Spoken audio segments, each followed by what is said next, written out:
ওকে, এখন আমরা ক্যালিব্রেশনের first part হচ্ছে লোয়ার স্ট্যান্ডার্ড আমরা ওপেন করব।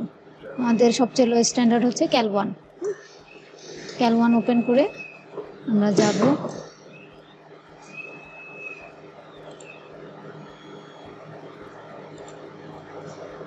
উইজার্ডে যাব। হ্যাঁ, ডাটা অ্যানালাইসিসে উইজার্ড আছে। উইজার্ডে আমাদের এখানে কিছু সেটিংসের চেঞ্জ আছে, আমরা আমাদেরটা অনুযায়ী করে দিচ্ছি। তোমাদেরটা দিয়ে তোমরা করে দেখো কোনো সমস্যা হয় কি না। এখানে যে কয়টা পিক আসার কথা, হ্যাঁ, সে কয়টা থাকতে হবে। তোমার যেরকম 7টা ঘর আসবে, স্ট্যান্ডার্ড যে কয়টা সে কয়টা পিক আসবে রিটেনশন টাইম সহ। একটা দুইটা যদি বেশি আসে বুঝবা যে সাইডে যেগুলো আছে ওগুলো ক্যান্সেল করে আবার করতে হবে। আচ্ছা, এখানে ক্যালিব্রেশন লেভেল হচ্ছে আমি কয়টা স্ট্যান্ডার্ড ইউজ করছি, আর ইউনিটটা ঠিক থাকবে মিলিগ্রাম পার লিটার। আর উইন্ডোটা আমরা একটু বাড়াই দিয়েছিলাম আমাদের মেথডে, সেই অনুযায়ী আমি করতেছি। এটা হচ্ছে পোস্ট রান মেথড তৈরি হচ্ছে। হ্যাঁ, এই মেথডটা প্রতিবার সেভ করে রাখা ভালো, কারণ হচ্ছে রিটেনশন টাইম কোনো কারণে চেঞ্জ হয়ে গেলে আগের মেথড দিয়ে কাজ করা যাবে না।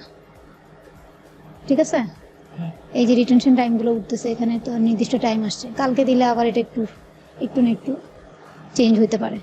সো প্রতিবার এই ক্যালিব্রেশন করার সময় এটাকে মেথড আকারে আমরা সেভ করব। এই সবগুলা কাজ আবার করতে হবে।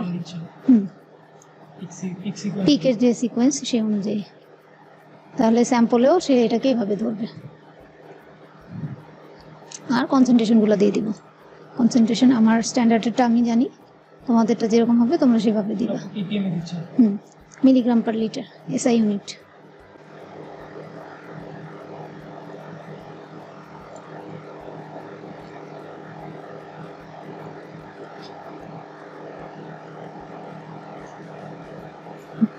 তো 4টা ক্যালিব্রেশন লেভেলে কী কী আছে, স্ট্যান্ডার্ডের কনসেন্ট্রেশন দিয়ে একটু ক্রস চেক করা ভালো, তারপর ফিনিশ।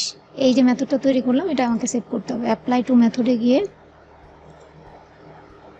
এখানে একটা নাম দিয়ে সেভ করতে হবে। যেমন আমি এর আগেরগুলো সেভ করছি, এই যেটাতে যেরকম একটা মেথড সেভ করা আছে,